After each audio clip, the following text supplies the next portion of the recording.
toujours été. Cette nuit, Seigneur, pour certains d'entre nous, la mort a voulu nous ravager, nous arracher à la vie, mais tu as eu compassion. Beaucoup d'entre nous n'avons même pas vu ce qui s'est passé cette nuit, mais nous voulons te dire merci. Nous te reconnaissons, magnifique Père de grâce et d'amour, magnifique Seigneur Sauveur, Jésus de Nazareth. Nous te sommes reconnaissants, nous te remercions, nous reconnaissons que l'Éternel est bon, l'Éternel est digne de louange, ses bontés sont insondables, sa fidélité durera toujours. Voilà pourquoi ce matin, je veux dire que Seigneur, l'Éternel est bon, il est digne de ma louange, il est digne de ma reconnaissance, il est digne de ma célébration, digne de mon adoration. Tu es ma passion, tu es mon obsession, tu es ma motivation, tu es mon ambition. Magnifique Christ Jésus de Nazareth, excellent Père de grâce et d'amour, notre Père. Merci, merci. Nous te sommes reconnaissants ce matin. Merci pour le souffle de vie. Merci de ce que je peux parler ce matin. Je peux voir, je peux toucher, je peux goûter, je peux entendre. Je te suis reconnaissant. Tes bontés sont incomparables, sont insondables. Merci. Oui, il y a quelqu'un qui a compris, qui a envie de te dire, il y a quelqu'un avec moi, Père, qui a envie simplement de dire, alors simplement, proclamons tous ses bienfaits. L'Éternel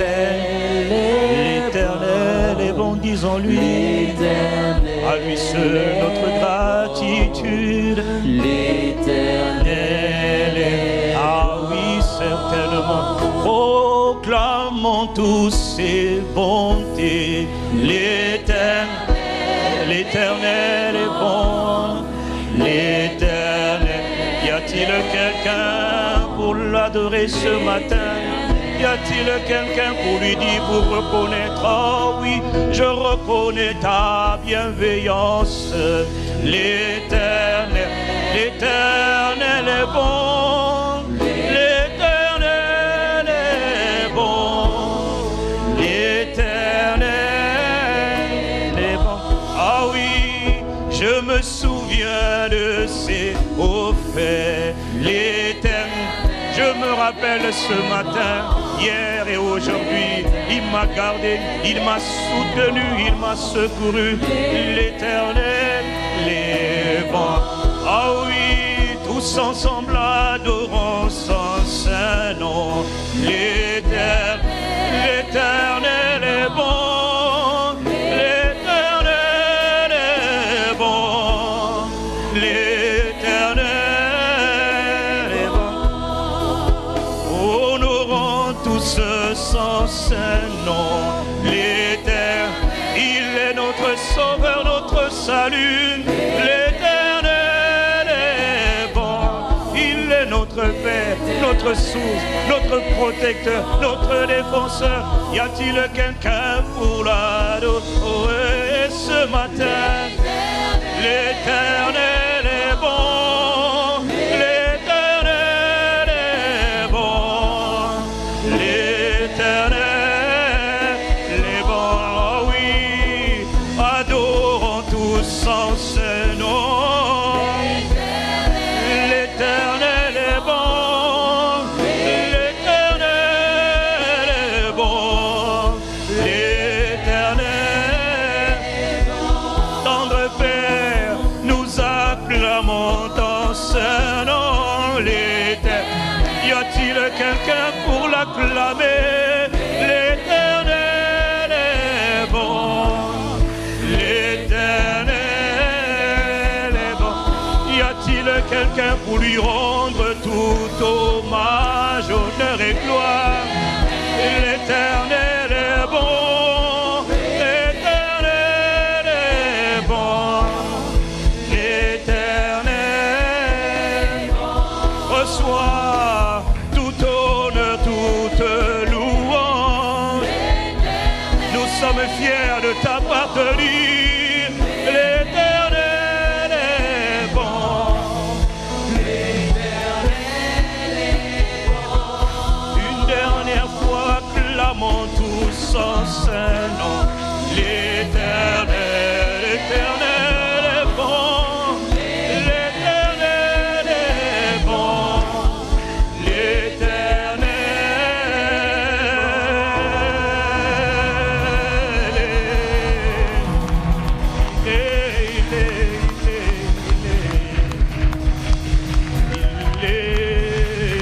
l'Éternel est bon. Car ta bonté vaut mieux que la vie. Car ta bonté, mon Père, mon Seigneur, vaut mieux que la vie. Car ta bonté vaut mieux que la vie. Je reconnais car ta bonté vaut mieux que la vie. Voilà pourquoi mes lèvres célèbrent tes louanges. À ta bonté, mon Père, au mieux. Voilà pourquoi je dis mes lèvres célèbrent. Je célèbre, je n'attendrai pas. Non, non, non. Car ta bonté vaut mieux que la vie. Encore une fois, mes lèvres célèbrent tes louanges. Je célèbre tes louanges, car ta bonté, je le reconnais, vaut mieux que la vie. Une dernière fois, mes lèvres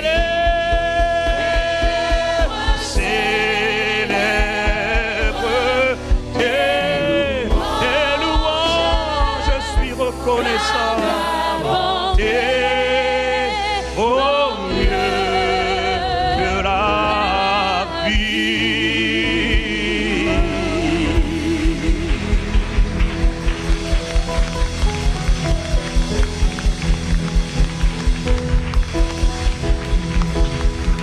God, we thank you.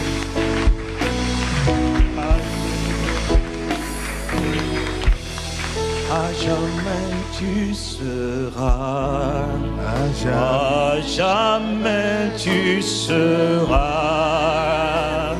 l'agneau sur le trône, l'agneau sur le trône. Je fléchis les genoux, mon Père, je fléchis les genoux. T'adorer toi seul. Je m'humilie, je te célèbre, je te reconnais ce matin, mon Père, mon époux, ma vitalité, ma grâce, ma force, ma capacité. Notre Père qui est dans les cieux, notre Mère, notre souverain suprême, majesté, l'agneau sur le trône.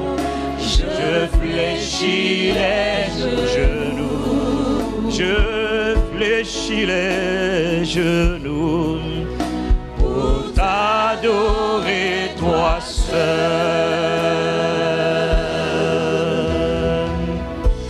Notre Père et notre Dieu, ce matin, nous voulons te dire merci. Nous voulons te dire notre gratitude. Nous ne voulons pas regarder à ce que nous n'avons pas ce matin. Nous l'avons dit depuis les premières heures de l'aube aujourd'hui. Mais ce matin, nous voulons te dire merci. Nous voulons te dire merci, notre Père et notre Dieu, notre source et notre capacité. Father God, we want to thank you. Merci. Merci pour tout ce que tu es. Merci pour tout ce que tu fais. Je le reconnais. Ta bonté vaut mieux que la vie. Grand es-tu par ta puissance, ta splendeur et ta force. Qui peut comparer, Seigneur Dieu? À qui peut-on te comparer, notre Père et notre Dieu? Ce matin, admirable Père de grâce et d'amour, admirable Père céleste, majesté, ce matin, nous voulons te dire notre gratitude. Nous voulons te dire notre profonde reconnaissance pour tout ce que tu es, pour tout ce que tu fais, tout ce que tu as toujours été, non pas à nous, non pas à l'Église, non, non, non, mais à toi seul, à ton nom, nous voulons donner gloire, honneur, louange, force, puissance, acclamation, adoration, célébration, exaltation, splendeur, domination, suprématie. suprématie, majesté. À toi seul, notre Père et notre Dieu. À toi seul, notre souverain suprême. À Jésus de Nazareth, le Christ, le chef d'État de tout l'univers, le prince des rois de la terre. Toi qui es l'alpha et toi qui es oméga. À toi soit honneur, louange, force, puissance, majesté, splendeur, suprématie, souveraineté, domination, acclamation. Pour toi seul, pas pour nous, mais pour toi seul. Que toutes les nations te célèbrent. Moi je te célébrerai dans l'assemblée des saints. Je n'en aurai pas honte. Je suis reconnaissant avec mon frère, avec ma soeur. Nous voulons te dire merci. Magnifique Saint-Esprit, have your way today, God. Prends toute la place, Père. Ce matin, nous sommes reconnaissants. Thank you, God. Notre Père et notre Dieu ce matin, non pas à nous, Seigneur, mais à ton nom, ton de gloire. Nous sommes rassemblés ce matin, pas pour entendre la voix d'un homme, notre Père et notre Dieu.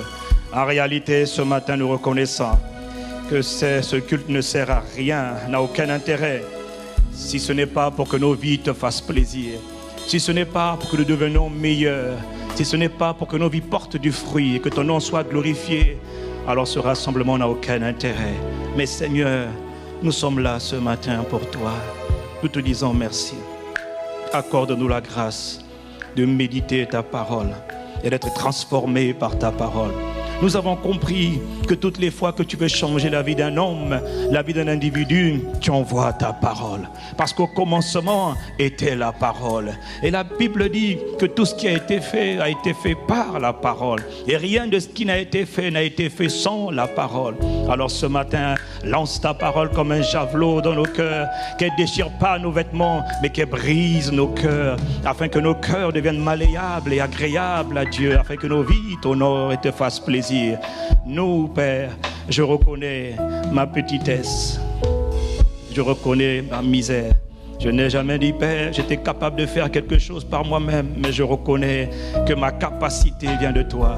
Alors, admirable Saint-Esprit, magnifique Esprit de Christ, merveilleux Saint-Esprit, je te reconnais, je te confesse, je t'honore, je t'exalte. Esprit du Dieu vivant, Esprit de Christ, tu es bienvenu. Sers-toi de nous, sers-toi, empare-toi, règne, gouverne, assujettis nos cœurs, Seigneur, afin que nos cœurs accomplissent ta volonté et ta volonté parfaite. À toi qui as commencé cette œuvre de transformation en nous depuis tellement longtemps maintenant, ou depuis juste quelques semaines ou juste quelques jours, à toi qui as commencé cette œuvre, nous reconnaissons que tu es fidèle pour l'achever. Merci pour ce que tu as commencé en nous, Père. Merci pour ce que tu vas achever en nous. Pas à nous, pas au pasteur, pas à l'église, mais à ton nom nous donnons gloire, honneur, louange, sagesse, majesté, maintenant et à jamais. Merci notre Père et notre Dieu. Quelqu'un me dit Amen, quelqu'un me dit Amen, Amen, Amen, Amen. Bienvenue, bienvenue vous asseoir dans sa présence, bienvenue à Impact Centre Chrétien. Bienvenue dans une des nombreuses représentations diplomatiques du gouvernement des cieux.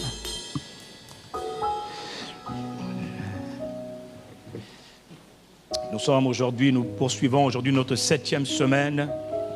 Notre 7e semaine où nous parlons de la puissance de l'action de grâce ou de la puissance de la gratitude. Nous avons expliqué depuis quelques semaines maintenant que l'action de grâce, la gratitude est un des secrets d'une vie heureuse et d'une vie épanouie sur la terre des vivants. Nous avons dit que l'action de grâce est une loi. La terre, l'univers est régi par des lois. Les lois ne sont pas visibles, les lois sont invisibles. La vision, c'est une loi. L'humilité, c'est une loi. La persévérance, c'est une loi, etc.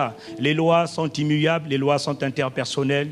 Les lois, on les découvre et on les poursuit et on obéit à ces lois. Et elles s'appliquent à nous. Les lois s'appliquent aussi bien aux croyants qu'aux incroyants. Quelqu'un me dit Amen. La Bible dit que Dieu fait tomber sa pluie sur les bons et sur les méchants, pas seulement sur les croyants. Dieu merci parce qu'il fut un temps où toi aussi tu étais un croyant. Pas toi, ton voisin. C'est une loi. Quelqu'un me dit l'action de grâce est une loi. Et parce que c'est une loi, Le Saint-Esprit encore m'a dit cette semaine d'insister dessus, de réinsister dessus, de ne pas passer trop vite, de m'asseoir et d'insister dessus parce que cette loi est une des lois fondamentales du royaume des cieux sur la terre des vivants. C'est une loi qui est capitale. L'action de grâce, c'est un acte, c'est une attitude d'appréciation, de gratitude, de reconnaissance, de remerciement envers Dieu ou encore envers les hommes. L'action de grâce, nous avons dit, est exprimée en parole. C'est une parole. C'est un acte que je pose, c'est une attitude que je manifeste. On parle généralement de rendre grâce, de donner grâce, de dire grâce, d'exprimer, de faire des actions de grâce. On parle aussi de savoir dire simplement merci. On parle de remercier, on parle d'apprécier, appréciation. Quelqu'un me dit appréciation. Savoir marquer un temps pour dire à l'autre, pour dire au Père de grâce et pour dire aussi aux frères et aux sœurs combien les apprécie. C'est une manière d'exprimer la gratitude, c'est une manière d'exprimer notre action de grâce. Où on parle encore de donner de la gratitude, exprimer de la gratitude. Toutes ces expressions signifient pratiquement la même chose, qui est simplement en fait le fait de savoir simplement dire. Le fait de savoir dire. La gratitude, c'est un sentiment de reconnaissance et d'appréciation, donc de remerciement qu'on éprouve ou qu'on exprime en réaction de quelque chose qu'on a reçu, de quelque chose qu'on nous a fait, d'une chose positive ou d'une chose négative, d'un cadeau qu'on a reçu ou de quelque chose qu'on va recevoir. Nous avons dit maintenant depuis plusieurs semaines que l'action de grâce étant une loi, et comme les lois n'aiment pas qu'on les viole, les lois sont faites pour être obéies, bien sûr, surtout les lois de Dieu, parce que les hommes font parfois des lois compliquées pour leurs propres intérêts. Celles-là, malheureusement, des fois, elles sont optionnelles, mais la réalité, c'est que les lois de Dieu sont toutes faites pour être obéies. Qu'importe le niveau de croyance, le niveau de foi que tu as, le niveau de connaissance que tu as, si tu vas sur le sommet de la tour Nabemba et que tu sautes, parce que tu crois en Dieu, tu sautes, tu vas mourir. Pourquoi tu vas mourir? Parce que tu as violé la loi de la pesanteur. Quelqu'un me dit Amen. Et on ne joue pas avec les lois. Les lois ne regardent pas à qui tu es, qui tu n'es pas. Les lois ne regardent pas à ta fonction, à ta race, ta face, Non, les lois regardent simplement au fait que est-ce que tu obéis ou est-ce que tu n'obéis pas? Elles s'appliquent aux croyants comme aux incroyants. Quelqu'un me dit Amen. Quelqu'un me dit la gratitude est une loi. Donc parce que c'est une loi, Dieu ordonne qu'on obéisse à ces lois. Et quand Dieu donne des instructions, tous les jours nous rappelons que ce n'est jamais pour lui, c'est toujours pour notre intérêt, c'est toujours pour notre bien. Et quand il parle de la reconnaissance, de l'action de grâce, il insiste, le Saint-Esprit insiste, exige, ordonne que ta vie soit une vie assaisonnée, saupoudrée d'action de grâce, de sentiments, de gratitude, d'expression de gratitude ou de remerciement. Dans Philippiens chapitre 4, verset 6, nous l'avons déjà vu, je le répète encore, l'apôtre Paul, par le Saint-Esprit, dit « Ne vous inquiétez de rien ». Ne vous inquiétez de rien, ne vous inquiétez de rien, c'est-à-dire refusez de vous inquiéter de quoi que ce soit. En toute chose, refusez de vous inquiéter, refusez, dites je ne m'inquiéterai pas, je refuse de m'inquiéter. Tous les jours que Dieu fait, tu es bombardé, à longueur de journée nous sommes bombardés par toutes sortes de situations, de défis, qui ont pour vocation à créer en nous de l'inquiétude, à créer en nous des soucis. Et c'est parce que le Seigneur le sait, que le Seigneur t'a envoyé sa parole, il te dit, ne t'inquiète de rien. Quelqu'un dit, je refuse de m'inquiéter. Quelqu'un dit, je refuse de m'inquiéter pour ce challenge, pour cette situation, pour ce problème, pour ce défi. Je refuse de m'inquiéter. Pour ce blocage, je refuse de m'inquiéter. Quelqu'un me dit, je refuse de m'inquiéter. Après, derrière, tu peux mettre tout ce que tu veux. Il te dit, refuse de t'inquiéter. Les inquiétudes viennent toujours par des pensées. Tout ce qui vient, l'homme est un esprit, il possède une âme et il habite dans un corps. Tout ce qui pénètre l'homme, pénètre toujours sous forme de pensée. Sous forme de pensée. Les pensées d'inquiétude viennent constamment. Beaucoup cèdent, beaucoup se laissent distraire, beaucoup se laissent aller à ces pensées d'inquiétude. Tout à l'heure, tu étais bien. Brusquement, te voilà inquiet par rapport à quelque chose. Quand tu comprends la parole, tu dis, je refuse cette pensée. Je refuse de m'inquiéter. I refuse to fear. Je refuse d'avoir peur. Quelqu'un me dit Amen. Quelqu'un me dit, je refuse d'avoir peur. Celui qui doit avoir peur, c'est la peur, c'est pas toi. La peur, elle doit dire, oh, pas lui, zut, je me suis trompé de personne. Ça, c'est ce que la peur doit dire à ton sujet. Quelqu'un me dit, je refuse d'avoir peur. Donc le Saint-Esprit nous dit, par la bouche de Paul, ne vous inquiétez de... Mais en toutes choses. Quelqu'un me dit toutes choses. En toutes choses, faites connaître vos besoins à Dieu par des prières, par des supplications, quel que soit le type de prière que tu fais, prière de reconnaissance, prière de bénédiction, prière d'action de grâce, prière d'intercession. Tout ça, il dit, c'est très bien. Refuse d'abord de t'inquiéter. Parle à ton Père, va dans le lieu secret, unis-toi à des frères ou des sœurs, offre tes prières à Dieu. Mais n'oublie pas une chose, tout n'est pas de prier. Tellement de fois, on voit les chrétiens venir prier, ils prient de longueur à longueur de journée, ils prient, ils commandent, ils bombardent. Ils ont juste oublié une chose, à la fin de la prière, c'est de dire merci. Combien de réunions de prière n'a-t-on pas assisté? Où les gens bombardent, ça bombarde, au nom de Jésus, au nom de Jésus. On prie pour rien. Mais on a oublié de dire merci. Même en commençant la prière, au lieu de dire, Père, nous te rendons grâce de ce que tu es présent. Non. Père, nous commandons à cette situation. Tu vois, beaucoup de prières ne sont pas exaucées. Pas parce que Dieu n'exauce pas les prières, parce que les prières, nous prions mal, dans l'ignorance la plus totale. Et parfois, nous pensons que c'est le ton de la voix qui fait que la prière soit exaucée. Notre Père, c'est pas ça, papa, c'est pas ça. Dis à ton voisin, rends seulement grâce. Il dit, ne vous inquiétez de rien, mais en toutes choses, quelqu'un me dit toutes choses. Faites connaître vos besoins à Dieu par des prières et des supplications. Mais n'oubliez pas de dire merci. N'oubliez pas de dire merci. N'oubliez pas de dire merci. Et Dieu ne parle pas à des incroyants, il parle aux croyants, il parle à son peuple qui prie parfois. Il prie beaucoup, il parle beaucoup, mais ils oublient de respecter le protocole divin, c'est-à-dire de simplement dire merci. Ta vie doit être assaisonnée. En 1 Thessaloniciens 5, verset 18, il dit rendez grâce en... encore, rendez grâce en certaines occasions, rendez grâce dans certaines circonstances. Non, mon frère, il dit rendez grâce en toutes choses, car c'est pour vous, c'est à votre égard la volonté de Dieu en Christ Jésus. Rends grâce en toute situation. Il dit dans Colossiens 3, verset 17, et quoi que vous fassiez en parole, c'est-à-dire quel que soit ce que tu vas dire, quel que soit l'acte que tu vas poser, n'oublie pas la loi de la gratitude. Il dit rends grâce à Dieu le Père. Au nom du Seigneur Jésus, rends grâce, offre à Dieu de la gratitude, offre à Dieu de la gratitude. Dans Éphésiens 5, verset 20, le Saint-Esprit nous dit, mes enfants, rendez continuellement pour certaines choses. Il dit pour toutes choses, pas certaines choses, mais pour toutes choses. Il dit rendez grâce à Dieu le Père au nom de notre Seigneur Jésus. Rendez grâce. Il insiste sur le mot rendez grâce. Il insiste sur le mot continuellement. Il dit ta vie doit être assaisonnée, doit être saupoudrée constamment. Merci, merci. En fait, ce que le Seigneur nous dit, c'est que tu dois arriver à un niveau de ta vie où la gratitude devient un mode de vie. La gratitude devient un état d'esprit. Tu ne fais même plus exprès de dire merci. Tu apprends simplement à dire merci pour tout. Quelqu'un me dit amen. Il dit tu dois le faire de manière continue, comme la respiration, de la même manière que tu respires, quelles que soient les situations que tu affrontes, que tu traverses. Dieu dit rends grâce. Et puis s'il insiste, c'est qu'il y a un secret derrière, il y a une clé derrière, il y a un mécanisme derrière, ça active certaines choses derrière. Il dit rends grâce. Passes-tu par des épreuves qui sont périlleuses? Il dit ne t'inquiète pas, ne te lamente pas comme tout le monde. Toi, arrête-toi un instant. Cette épreuve, Seigneur, je te rends grâce de ce que tu me donnes la capacité de traverser cette épreuve. Tu me donnes la capacité de supporter. Et il n'a pas dit de commencer à prier Seigneur, oh, Seigneur, c'est dur. Non, il dit rends grâce.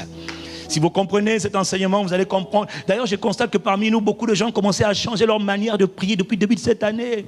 Quelqu'un me dit amen. Parce que tu vois, au lieu de venir dire Seigneur agis, Seigneur donne-moi, combien de fois on n'entend pas les frères dire, et puis tu penses que c'est spirituel, hein? Oh Seigneur agis, pourquoi? Dieu est le chef d'État de tout l'univers. En fait, il n'est pas chef d'État, il est roi. Mais je dis chef d'État pour que ces choses parviennent à notre compréhension. Donc toi, tu imagines aller dire au chef de l'État qui est quelque part, c'est le président, agis. Ça, il va te regarder. Mais agis de quoi? Dans ma situation, agis. Il dit, mais il y a beaucoup de situations dans le Congo. agis. Non, c'est pas comme ça qu'on fait. Quelqu'un me dit amen. Dieu veut te donner la culture de la gratitude. apprendre à dire merci.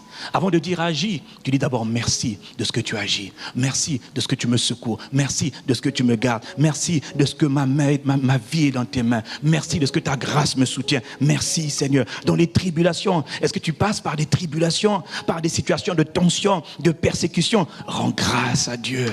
Ne te plains pas comme font la plupart des gens. Toi, tu t'arrêtes un instant et tu dis Seigneur, merci. Nous avons vu la dernière fois, tu es dans des situations de deuil. Oui, dans le deuil, on pleure, c'est vrai. Mais nous avons vu qu'on peut pleurer en étant reconnaissant. Quelqu'un me dit Amen. J'ai mal, je souffre. Je te dis merci. Et je chante, l'Éternel est bon. Dans ma douleur, l'Éternel est bon. Oui, ça fait mal, mais l'Éternel est bon. C'est une manière d'exprimer ma gratitude. Quelqu'un me dit Amen. Dans les tragédies, dans les fausses accusations, dans les souffrances, tu es malade. Seigneur, merci de ce que je ne suis pas malade, de ce que je suis guéri. Merci de ce que mon corps est souffrant, mais c'est passager. Je te loue de ce que tu me guéris. Je te loue de ce que tu restaures mon âme. Je te loue de ce que tu me fortifies. Quelqu'un t'a-t-il trahi? Bénis Dieu. D'autres ont été trahis avant toi. Ce n'est pas la fin du monde. Quelqu'un me dit Amen. Quelqu'un me dit Amen. Tu vois, quand les gens ne sont pas reconnaissants, ils ont oublié la gratitude. Tu penses qu'il n'y a que toi dans la vie. Oh, on m'a trahi, on m'a trahi, on m'a vu. Oh, mon gars, il n'y a pas que toi. D'autres sont passés là avant toi, ils ont survécu, ils ont compris le secret. On bénit Dieu, papa. On bénit Dieu, on rend grâce et on avance. Tu as accusé, mais nous, c'est tous les jours qu'on est accusé. Surtout nous là, hein? Tous les jours, accusation. On bénit Dieu. Quelqu'un me dit Amen. Tu dis, mais comment il fait pour être fort? Frère, je rends grâce dans toutes les situations. Mon âme bénit l'Éternel et j'oublie aucun de ses bienfaits. Mon âme exalte le Dieu de mon salut. Je suis reconnaissant pour toi. Quelqu'un me dit Amen. Dieu te dit simplement que tu peux et tu dois rendre grâce à Dieu dans toutes les saisons, en toutes choses. Quelqu'un me dit en toutes choses. Quelqu'un me dit en toutes choses, je rends grâce. Quelqu'un me dit Père, je te rends grâce pour tout, en tout. Je te dis merci. Je te dis merci. As-tu entendu une bonne nouvelle? Je te rends grâce. As-tu entendu une mauvaise nouvelle? Je te rends grâce. La plus grosse erreur que tu puisses commettre en parlant de l'action de grâce, c'est de ne rendre grâce à Dieu que lorsque les choses vont bien. Non, mon frère, non, ma soeur, tu ne peux pas. C'est une faute que de rendre grâce à Dieu quand tout va bien. Non, c'est une grosse erreur. Tu dois apprendre à rendre grâce à Dieu en tout temps. Ça va bien? Ça va mal? Tu bénis Dieu. Tu remercies le Seigneur. Quelqu'un me dit Amen. Et toutes les fois que Dieu te demande de rendre grâce, est-ce que c'est pour lui? Dieu est le créateur, c'est pas pour lui, c'est pour toi qui le fait, parce qu'il y a un pouvoir dans l'action de grâce. Nous avons dit que l'action de grâce neutralise le pouvoir de l'ennemi et déclenche la puissance de Dieu. Pourquoi rendre grâce? Nous avons dit que l'action de grâce ouvre la première porte pour aller dans la présence de Dieu. Dieu est un roi. On ne va pas dans la présence d'un roi comme on veut. Quelqu'un me dit Amen. S'il y a un palais royal, il y a toujours ce qu'on appelle un portail, puis il y a ce qu'on appelle une cour. La Bible dit dans le psaume 100, verset 4, entrez dans ses portes avec un cœur reconnaissant, dans ses parvis avec des louanges. Rendez-lui votre hommage et louez-le pour tout ce qu'il est. Qu'est-ce qu'il est en train de dire? Il dit, quand on rentre dans la cour royale, c'est une image. Tu rentres dans un palais royal, tu veux aller voir le roi, tu ne rentres pas comme ça parce que tu as dit, aidez-moi au roi, agissez. Non, c'est pas comme ça que ça marche avec Dieu. Quelqu'un me dit Amen. Tu dis, tu veux monter dans ma présence? Il y a d'abord le portail, mais on commence à rendre grâce au portail. On attend pour dire, roi, je te dis merci. Non. Depuis le portail, le protocole, la garde royale, le protocole dit, tu veux aller dans la cour, avant même de pénétrer la cour, au niveau du portail, viens d'abord avec un cœur reconnaissant. Seigneur, je te dis merci. Je te rends grâce ce matin. Tu me permets de pouvoir parler. Alors je vais d'abord te dire ma gratitude, ma reconnaissance. Merci pour tout ce que tu es. Oh roi, merci pour tout ce que tu fais. Mon Père, merci. Là les gars te disent, passez. D'autres, oh Nzambe, pitié. Tu sais quoi, ils sont encore au niveau de la porte. Quelqu'un me dit, aïe. Nous avons dit que l'action de grâce nous permet de conserver ce que Dieu nous a. Dans Malachie 2, versets 1 à 2, il a dit, maintenant c'est à vous, prêtres, que s'adresse cet avertissement. Si vous n'écoutez pas et si vous ne prenez pas à cœur de m'honorer, dit l'Éternel, le Seigneur des armées célestes, alors j'enverrai la malédiction contre vous et vos bénédictions, j'en ferai des malédictions. Vos bénédictions, j'en ferai des malédictions. Oui, j'en ferai des malédictions, car aucun parmi vous n'a pris à cœur ou ne prend à cœur de m'honorer, c'est-à-dire de me rendre grâce. Dieu dit que tout ce que je vous ai donné hier, je vais vous le retirer parce que vous avez oublié de dire merci pour tous ces bienfaits que je vous ai donnés. Tu as été amnésique, je te retire ce que je t'ai donné hier parce que tu n'as pas su rendre grâce. Ce sont des choses que nous avons déjà dit. L'action de grâce précède souvent l'intervention de Dieu. L'action de grâce précède l'intervention de Dieu. Tu sais, il ne faut pas courir devant toutes les situations. Il ne faut pas se précipiter, il ne faut pas s'agiter dans toutes les situations. Si tu veux avoir un bon réflexe, c'est tu entends une bonne ou une mauvaise nouvelle, surtout les tragédies, reste calme, n'agis pas, reste calme. Prends d'abord le temps de dire, Seigneur, merci. Seigneur, merci pour cette situation. Je ne la comprends pas. Je ne sais pas pourquoi elle arrive. Mais je te rends d'abord grâce. Je te dis merci. Quelqu'un me dit Amen.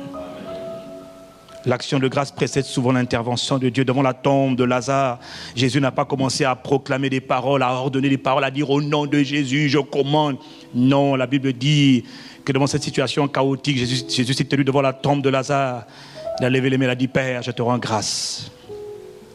Parce que je sais que tu m'exauces toujours. Père, je te rends grâce. Après avoir rendu grâce, il a parlé à Lazare. Lazare sort. Lazare est sorti. Mais avant que Lazare sorte, il y a quelque chose qui a déclenché la puissance de Dieu. C'est la gratitude. L'esprit de gratitude. Nous avons dit que l'action de grâce permet la multiplication de ce que nous avons déjà. Lorsqu'ils n'avaient que 5 pains et 2 poissons, que les gens n'avaient pas à manger, que la foule n'avait pas à manger, des fois quand tu n'as pas les ressources, quand tu n'as pas les provisions, ne t'agite pas. Quand tu n'as pas ce que tu espères avoir, ce que tu vas avoir, ne t'agite pas, ne cours pas à gauche, à droite. Fais comme le Seigneur. Quelqu'un me dit Amen. Fais comme le Seigneur. Devant la multitude de la foule qui était trop nombreuse, ils n'avaient que 5 pains et 2 poissons. Jésus dit, faites-les asseoir. Et quand il les fit asseoir, il lui dit que Jésus prit ce qu'il avait, le peu qu'il avait. Il rendit grâce et le Père fit la multiplication. Toutes les fois que tu t'assieds pour rendre grâce, que tu as mis de l'ordre dans ta vie, Dieu va multiplier ta vie. Oh, toutes les fois, je répète, que tu mets de l'ordre dans ta vie, tu mets de l'ordre dans tes affaires, de l'ordre dans ton âme, tu vois, ton âme, tu mets de l'ordre, et Dieu va multiplier tes affaires, multiplier tes possibilités. Quelqu'un me dit, c'est possible.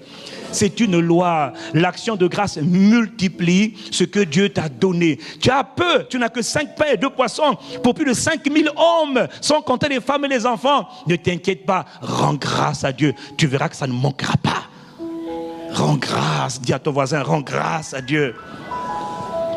Nous avons dit que l'action de grâce permet d'ajouter à ce que nous avons déjà. La PNIC a pris l'exemple de Luc chapitre 17, le cas des 10 lépreux. Permettez-moi de rajouter quelque chose d'important. C'est que les 10 lépreux qui ont été guéris par le Seigneur, les 10 lépreux, 9 sont pas revenus, un seul est revenu. Comme par hasard, c'est 10% des gens qui ont pris le temps, qui ont été bénis par Dieu, 10%. Mais figurez-vous que 10% seulement ont pris le temps de dire merci à Dieu parce que 90% ne sont pas revenus dire merci au Seigneur. Et comme par hasard, celui qui vient dire merci au Seigneur, ce n'est pas un juif, ce n'est pas un croyant, c'est un incroyant.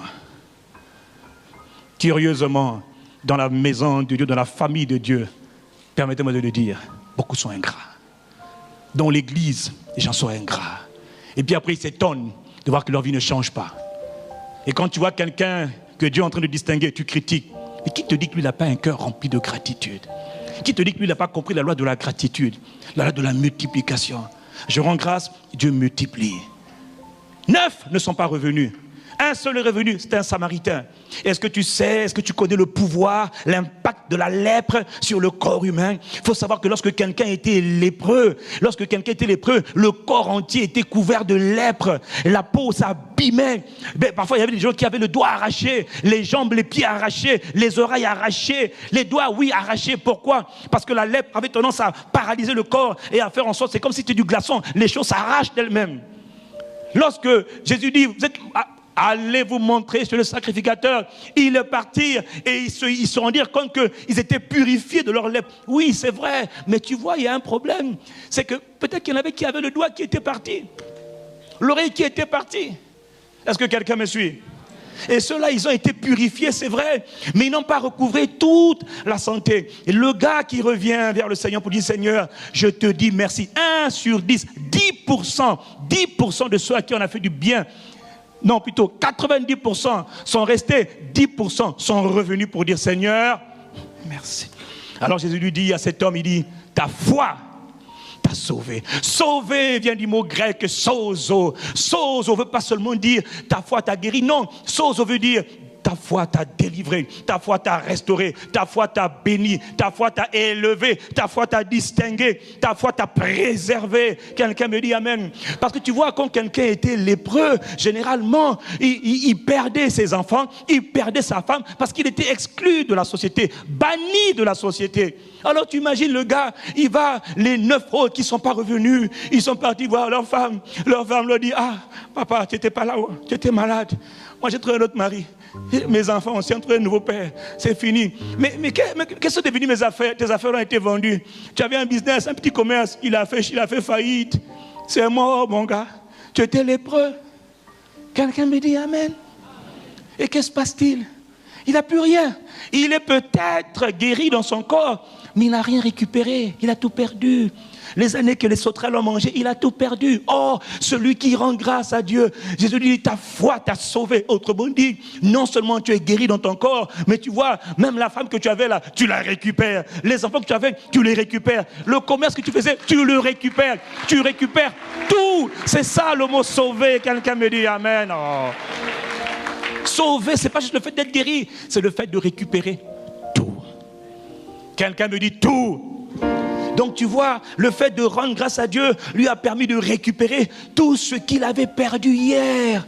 Quand Dieu sauve, c'est parce que les gens ne comprennent pas la parole. Quand Dieu te sauve, il te redonne tout et même au-delà selon ta foi.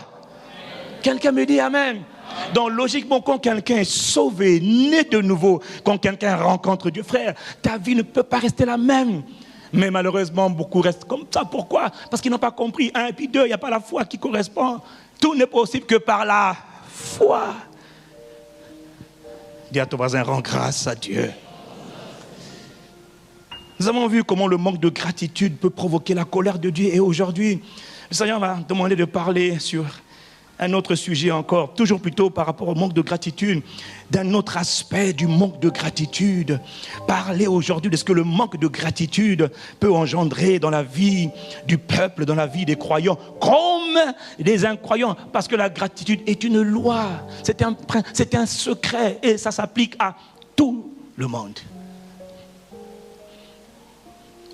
Il y a une église, je lisais dans un livre, il y a un pasteur qui racontait que dans leur église qui était en pleine croissance, ils avaient une forte explosion des membres de l'église. Et donc, il y avait beaucoup de gens qui étaient démunis dans l'église. Ils étaient tellement démunis qu'ils ont tous appliqué au niveau des services sociaux de la ville pour avoir de l'aide. Mais le pasteur et le conseil pastoral, voyant que les besoins étaient trop grands, les gens étaient dans une grande détresse, paru de manière un peu avec beaucoup de compassion, ils ont décidé de mettre en place un fonds de soutien pour les cas les plus démunis de l'église. Donc le conseil pastoral s'est réuni et ils ont décidé de voter 5 millions de francs CFA, c'est l'équivalent en tout cas, 5 millions de francs CFA, pour venir en aide aux plus démunis de l'église, aux familles les plus pauvres, les plus touchées, en attendant que les services sociaux de la ville les prennent en charge. Et quand ils ont mis en place la mesure, ils ont mis en place le fonds, ils ont commencé à appeler les familles les plus démunies de l'église, les plus démunies. Et lorsqu'ils ont commencé à appeler les familles, ils décidaient de donner 200 000 francs à chaque famille en attendant que les services sociaux prennent le relais. Ils sont mis à donner l'argent aux membres de l'église qui étaient dans le besoin. Et figurez-vous que la mesure qu'ils ont prise, qui était pourtant une bonne mesure, a commencé à poser problème. Pourquoi? Parce qu'il y avait une petite minorité qui disait au Seigneur merci pour le fonds, pour l'aide, pour l'assistance que nous recevons. Mais alors, grande surprise, la majorité des croyants qui bénéficiaient de cette aide exceptionnelle commençaient à critiquer, commençaient à murmurer, commençaient à se plaindre. Savez-vous pourquoi est-ce qu'ils murmuraient? Pourquoi est-ce qu'ils se plaignaient? Ils murmuraient, ils se plaignaient parce qu'ils commencèrent à dire « Mais l'argent que nous recevons n'est pas suffisant pour couvrir l'ensemble de nos besoins. Ça ne va pas du tout. Il en faut plus. Ce que vous avez donné n'est pas suffisant. Il nous faut plus, il nous faut plus. Mais vous vous moquez de nous. Mais c'est quoi ça? Mais on vous dit, mais c'est un fonds de soutien en attendant. Mais c'est pas assez. Et le pasteur et le conseil pastoral, tourmentés, écœurés, déçus. Et comme ça allait de plus en plus, ça grognait, ça murmurait, ça critiquait. Maintenant le pasteur voilà, ça a bien été. Il est mauvais, il est méchant. Mais il est méchant pourquoi? Parce que c'est pas assez. Le pasteur a dit, ok gars, ok. Ils ont décidé d'arrêter l'aide à toute l'église, à toutes les familles diminuées de l'église. Et la paix est revenue, soi-disant la paix. C'était pas la paix. Quelqu'un me dit, aïe. Quel est mon point? Ils ont juste oublié. C'était une grâce. C'était pas un dû, c'était une grâce. Quelqu'un me dit amen. Quelqu'un me dit amen. Nous allons donc aller dans Matthieu chapitre 20. Aujourd'hui, nous allons parler d'un mystère. C'est une parabole, mais qui traduit, qui révèle un mystère. Matthieu 20, versets 1 à 16. Un mystère. Quelqu'un me dit un mystère. Un secret. Un mystère, c'est un secret. Quelqu'un me dit secret. Car le royaume des cieux est semblable à un maître de maison qui sortit dès le matin afin de louer des ouvriers pour sa vigne. Il convainc avec eux d'un denier par jour. Et là, permettez-moi de vous rappeler que le Seigneur, quand il parle de parabole, il explique une réalité cachée du royaume des cieux, une réalité cachée du fonctionnement du royaume des cieux, du fonctionnement de comment Dieu opère. Il dit donc, le royaume des cieux est semblable à un maître de maison qui sortit dès le matin afin de louer des ouvriers pour sa vigne. Il convainc avec eux de 1 denier par jour. Quelqu'un me dit 1 denier par jour, et il les envoya dans sa vigne. Il sortit vers la 3e heure. Donc quand il dit il sortit dès le matin, c'est généralement vers 6 heures du matin. Ensuite il est dit il sortit vers la 3e heure, c'est-à-dire vers 9 heures du matin. Et il en vit d'autres qui étaient sur la place sans rien faire à 9 heures du matin. Les gars ne faisaient rien. Il leur dit, verset 4, allez aussi à ma vigne et je vous donnerai ce qui sera raisonnable. Et ils y allèrent. Il sortit de nouveau vers la 6e heure et vers la 9e heure, c'est-à-dire vers 12h et 15h, la 9e heure. Et il fit de même. Verset 6, étant sorti vers la 11e heure, donc vers 17h, il en trouva d'autres qui étaient sur la place et il leur dit, pourquoi vous tenez-vous ici toute la journée sans rien faire? Et ces gens-là lui répondirent, mais c'est que personne ne nous a loués. Alors le maître leur dit, allez aussi à ma vigne, vous aussi, allez à ma vigne à 17h. Quand le soir fut venu, le maître de la vigne dit à son intendant, à son administrateur, appelle les ouvriers et paie leur salaire en allant des derniers jusqu'au premier. Ceux de la 11e heure vinrent, c'est-à-dire ceux qui ont commencé à travailler à 17h, ils vinrent et ils reçurent chacun 1 denier. Verset 10. Les premiers vinrent ensuite, croyant recevoir davantage, mais ils reçurent chacun aussi 1. Les premiers, ceux qui avaient commencé le travail plus tôt que les autres, reçurent combien? Verset 11. En le recevant, quelqu'un me dit en le recevant. Dites-moi encore, en le recevant. En recevant quoi? Le salaire qui leur était promis, qui leur était dû. En le recevant, quelqu'un dit en le recevant. Dites-moi la suite, non, c'est plutôt ils dirent merci. Ah non. En recevant, ils murmurèrent contre le maître de la maison. Ils ont oublié que quand on reçoit quelque chose, on dit d'abord reste tranquille là où tu es, j'arrive vers toi. Il dit à ton voisin, il arrive. Attends, reste tranquille. Est-ce que je peux continuer? Ils murmurèrent contre le maître de la maison et dirent Ces derniers n'ont travaillé qu'une heure. Ils ont commencé à 17h, ils ont fini à 18h, et tu les traites à l'égal de nous qui avons supporté la fatigue du jour et la chaleur. Ah, ça brûle, il fait chaud, au pays, il fait chaud. Oh, on a souffert. Tu les traites comme nous. Tu les traites comme nous. Eux, ils ont commencé à 17h. Nous, on a commencé depuis le matin. Je vous pose la question, une question piège. Je vous pose la question. Est-ce que la fatigue et la chaleur du jour faisaient partie du contrat? Répondez-moi. Répondez-moi. Repentez-vous, ceux qui ont dit non, mon frère. Parce que quand tu es payé, on te donne un travail, tu es payé. On n'a pas dit que tu es payé en fonction de la température de la journée, qu'il vente, qu'il fasse chaud, qu'il neige. Tu es payé pour bosser. Quelqu'un me dit amen, mon frère, toi qui as dit non, repens-toi. Ne lève pas ta main de peur qu'on te voie et qu'on te lapide. Dis à ton voisin, repens-toi. S'il n'a pas envie de sourire, dis-lui quand même, repens-toi. Parce que j'ai vu que tu avais dit non. Le maître de la moisson a respecté sa part de travail, sa part du contrat, oui ou non. Oui ou non. Il a respecté. Il n'avait pas dit que vous allez travailler si seulement il fait bon. Non, il a dit que vous allez travailler, vous aurez un denier par jour. Quelqu'un me dit amen et je continue.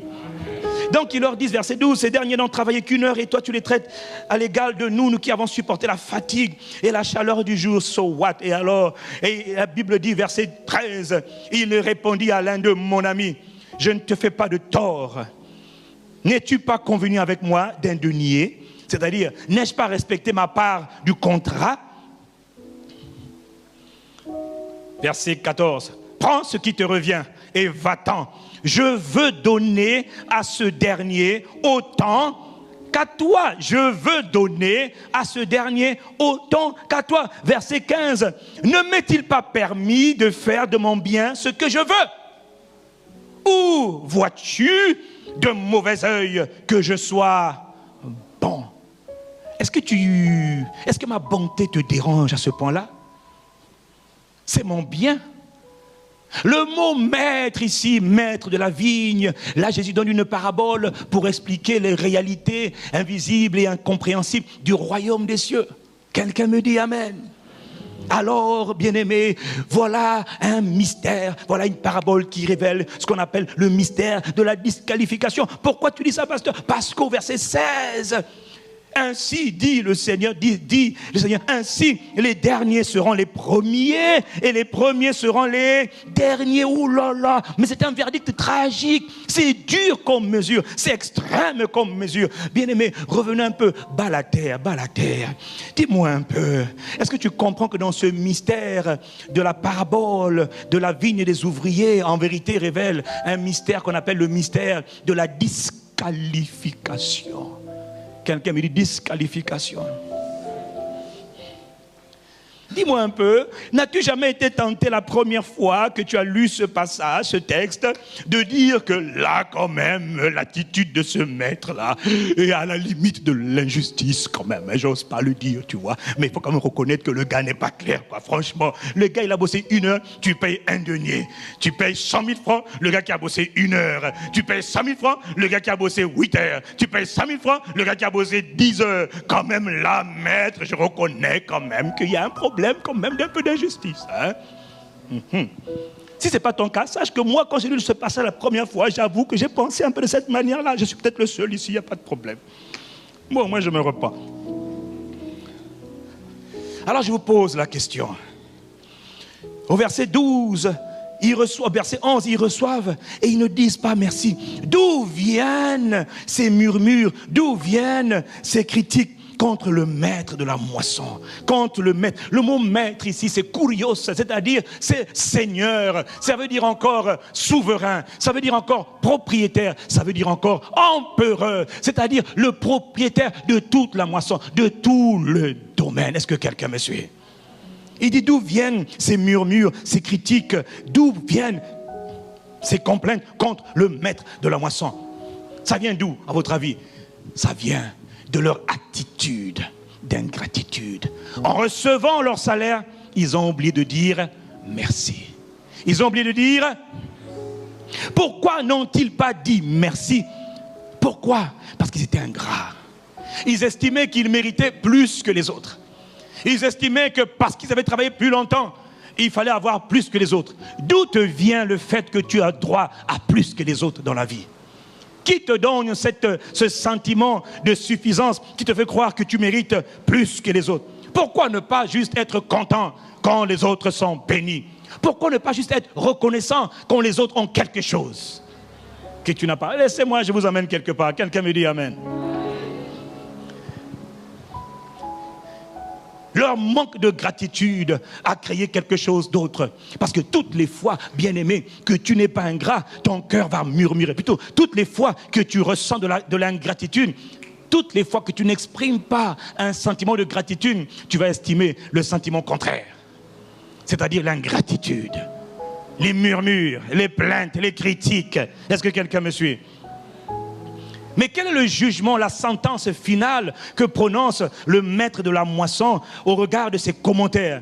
Il prononce une sentence qui est dure. Il te dit, les derniers seront les premiers et les premiers seront les derniers. Mais qu'est-ce qui prouve, qu'est-ce qui pousse le maître à être aussi dur et à disqualifier les premiers? Il dit, les premiers, vous serez désormais les derniers. Les derniers, vous serez désormais les premiers. Waouh, quelle sentence, quel jugement dur. Pourquoi? Manque de gratitude. Quelqu'un me dit amen. Mais en vérité, ce passage nous révèle encore autre chose.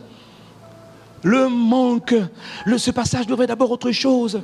Tu vois, ce mystère de la disqualification nous montre que ceux qui étaient les premiers choix de Dieu, ceux qui étaient les premiers arrivés, choisis par Dieu, s'il vous plaît.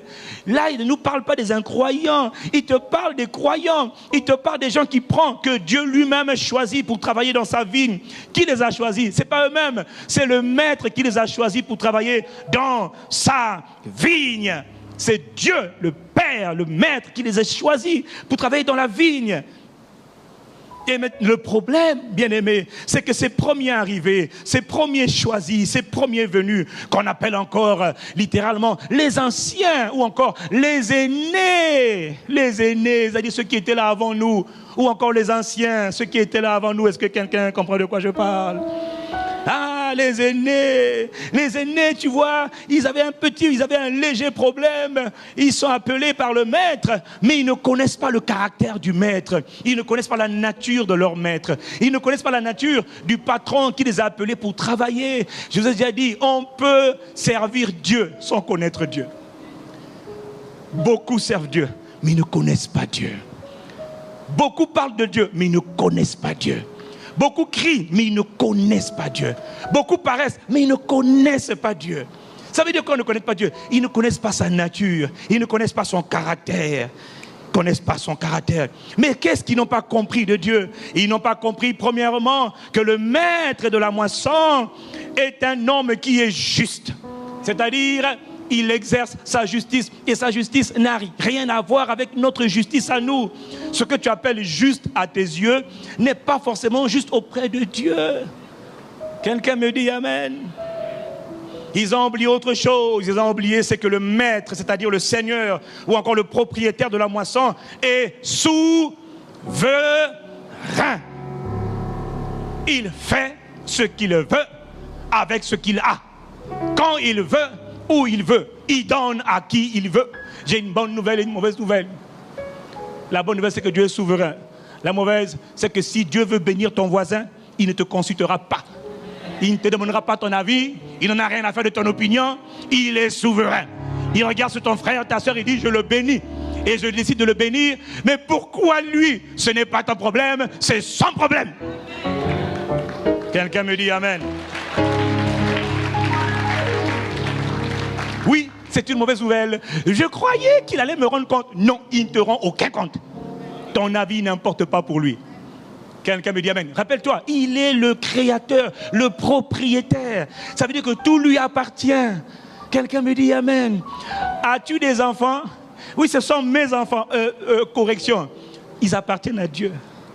As-tu une voiture? C'est ma voiture, pasteur. Oui, c'est vrai. Mais elle appartient à Dieu. il est le propriétaire de tout l'univers, y compris de la terre, y compris ce qui se trouve sur la terre. Mais l'argent que j'ai là, c'est mes économies. Oui, c'est vrai. Ce sont tes économies, mais ce n'est pas ton argent. Il est le propriétaire de toutes choses sous le soleil, dans l'univers, sur Mars, sur Vénus, sur Saturne, sur Neptune, sur Uranus, sur toutes les planètes. Il est le propriétaire. Quelqu'un me dit propriétaire. Quelqu'un me dit propriétaire. Donc il n'a pas à te rendre compte de quoi que ce soit. Il fait ce qu'il veut. Mais tu vois, les premiers arrivés sont venus pour servir Dieu, mais ils n'ont pas compris la nature de Dieu. Beaucoup servent Dieu, beaucoup, mais ils ne le connaissent pas. Ils ne connaissent pas, ils ne comprennent pas sa nature. Ils ne comprennent pas. Il y a autre chose qu'ils n'ont pas compris. Ils n'ont pas compris que le maître de la moisson était quelqu'un de bon. Le mot bon vient d'un mot qui veut dire simplement bonté miséricordieuse. Écoutez, soyons humbles, on ne peut pas expliquer la bonté de Dieu, c'est pas possible.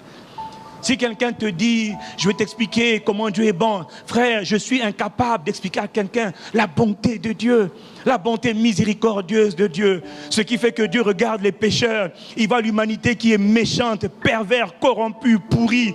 Tout ce qu'ils font, c'est le mal. Et Dieu dit, malgré ça, que Dieu a tellement aimé le monde. D'ailleurs, comment veux-tu aimer même quelqu'un qui est aussi méchant? Logiquement, toi là, pas toi, ton voisin là. Quand quelqu'un est trop méchant, récalcitrant, rebelle, c'est ce qu'il fait en général. Il dit, ah, quelqu'un me dit amen. Mais Dieu, la Bible dit qu'il a tellement aimé le monde qu'il a donné son Fils unique. Franchement, quand j'y réfléchis, de vous à moi, je suis prêt à donner mon Fils unique pour les gens qui sont bons. À la rigueur, je peux sacrifier même mon salaire pour les gens qui sont bons. Mais pour les gens qui sont méchants, ils te font du mal tous les jours. Ils te torpillent tous les jours. Quand malgré ça, tu décides de sacrifier ce que tu as de meilleur pour des gens qui ne le méritent même pas du tout. Frère, c'est la bonté. C'est la bonté de Dieu. Toi, tu n'aurais pas fait ça. Lui, il a fait. Pour des gens méchants, ingrats, il fait le bien. Est-ce que quelqu'un comprend? Comment tu peux expliquer la bonté de Dieu? Alors tu vois, le problème de ces aînés, de ces anciens, de ces premiers arrivés, ils n'ont pas compris le caractère, la nature de leur père, de leur maître. Ils ont accepté de travailler pour quelqu'un qu'ils ne connaissent absolument pas. Et voilà la réponse du maître à ce qu'il... Quand il commence à murmurer, « Ah oui, mais nous on mérite plus qu'eux. » Et voilà ce que le maître leur dit. Première question, ne m'est-il pas permis de faire de mon bien ce que je veux? Deuxième question, Dieu, les amis, ne se justifie jamais. Quelqu'un me dit amen. Dieu, généralement, quand tu poses, j'ai constaté d'ailleurs que quand tu poses beaucoup de questions, généralement, Dieu te répond souvent par des questions. Quand tu poses, pourquoi, généralement, il te répond par une autre question. Si tu crois que le maître va te dire, non, en fait, j'ai fait ça, tu vois, faut pas être fâché, hein, comme toi tu fais là. Faut pas être fâché, je t'explique, je t'en prie, hein, c'est pas ce que tu crois. Dieu te dit, vois-tu des mauvais œufs que je sois bon? Alors je te pose la question, mon frère, ma soeur. Est-ce que tu es sûr que tu peux comprendre la bonté de Dieu? Tu ne peux pas. Qui peut comprendre la souveraineté de Dieu? Tu ne peux pas. Qui peut contester avec le créateur de tout l'univers? Dieu n'est pas le créateur de la terre. Il est le créateur de l'univers tout entier. La terre n'est qu'un point poussiéreux dans l'immensité de l'univers. Dieu a tout créé. La réalité, comme dit Job dans Job 37, verset 5, Dieu fait des grandes choses qui dépassent notre entendement, notre compréhension. Dieu fait des choses qui nous dépassent. Tu ne peux pas expliquer la bonté de Dieu. Tu ne peux pas expliquer la grandeur de Dieu. Tu ne peux pas. Quelqu'un me dit amen, tu ne peux pas. Tu ne pourras jamais. Tu ne pourras jamais. Dans Job 37, au verset 18, on pose la question, peux-tu étendre comme lui les cieux? La Bible dit qu'il déploie l'univers comme une étoffe. Il déploie l'univers. Tu as vu l'univers? Jusqu'à aujourd'hui, les savants, les scientifiques essaient de déterminer la date de la création de l'univers. Ils ont réussi à dire que la Terre est créée à peu près vers telle période. Mais ils disent, l'univers, on se bat. Est-ce que tu peux imaginer l'univers? As-tu déjà une idée? Je suis allé sur le site d'astronomie, j'ai passé du temps sur le site d'astronomie pour comprendre l'immensité de l'univers, la taille de l'univers. J'ai regardé les planètes, les galaxies, ces milliards, des milliards, des milliards et des milliards d'étoiles que personne ne peut comprendre pour essayer de comprendre la grandeur de Dieu. J'ai regardé les galaxies, regardé la Voie lactée, rien que notre galaxie à nous, dans laquelle nous sommes en périphérie, plus de 200 milliards d'étoiles comme notre soleil. Vous savez, quand on rentre dans ces considération, la tête fait mal, frère, la tête fait mal. Tu sais pourquoi? Parce que c'est compliqué. Il est trop grand. Comment tu veux expliquer Dieu?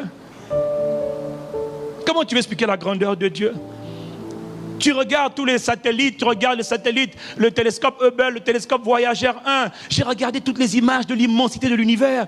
Et les hommes n'arrêtent pas d'aller plus loin, encore plus loin, à des milliards, des centaines de milliards d'années-lumière. Là, ton voisin n'a rien compris. Année-lumière, c'est quoi, pasteur? C'est quoi année-lumière? Ben c'est ça, frère. C'est des zéros avec des zéros et des zéros. Tu vois? Quand les Pythagore nous faisaient des théorèmes à l'époque, on a pris les théorèmes de Pythagore. Et là, quand on étudie les mathématiques, en général, quand on fait des calculs, puis il y a un moment donné où on n'arrive plus à calculer, on dit seulement infini. Non? On dit l'infini. Ou encore quand on parle en français, il y a tellement de choses à dire, alors on dit etc. Point, ça veut dire etc. Ça veut dire, c'est compliqué. Quelqu'un me dit amen. Quelqu'un me dit etc. Voilà, ça veut dire c'est illimité. Tu veux connaître Dieu à quel âge? Frère, c'est etc. C'est infini. Et ce Dieu qui est infini te dit que moi je suis avec toi. Donc toi et moi, 1 plus infini, ça fait infini. Donc devant tes adversaires, tu seras toujours majoritaire. Ah! Frère, quand tu comprends ça, tu es détendu. Castanou, ils sont des milliards contre toi à te faire la guerre. Il n'y a pas de problème. Moi je suis 1 plus infini. Ça fait infini. Eux ils sont combien? 1000 milliards de milliards. Il n'y a pas de problème. Mais ça c'est pas infini, c'est infini. Donc je suis toujours majoritaire. Je suis plus que vainqueur. Oh, quelqu'un me dit amen. Sans faire exprès, je précise. C'est-à-dire que je n'ai pas choisi d'être plus que vainqueur. C'est parce que je suis en Christ. Si j'étais seul, pas de problème, je suis vaincu. Mais comme je suis en Christ, je ne peux pas être vaincu. Je suis infini parce qu'il est infini en moi. Quelqu'un me dit amen. Quelqu'un me dit amen. Dieu est trop grand. Tu ne peux pas connaître sa sagesse. La Bible dit on ne peut sonder son intelligence. On ne peut pas. On ne peut pas. Job 17, verset 38, il dit, peux-tu étendre l'univers comme lui, aussi solide qu'un miroir de fonte? Fais-nous connaître ce que nous devons lui dire. Nous sommes trop ignorants pour nous adresser à lui. Lui annoncera tant que je parlerai. Autrement dit, quand je prends la parole, doit-on l'en avertir? Mais qui est l'homme qui désire sa perte à ce point?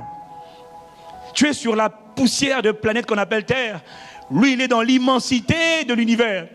Et toi, tu as besoin, tu dis, Seigneur, j'ai quelque chose à dire, écoute-moi. Je dois parler. Et donc, l'univers doit dire, silence, oh, roi créateur. Là-bas, il y a une poussière qui doit te parler.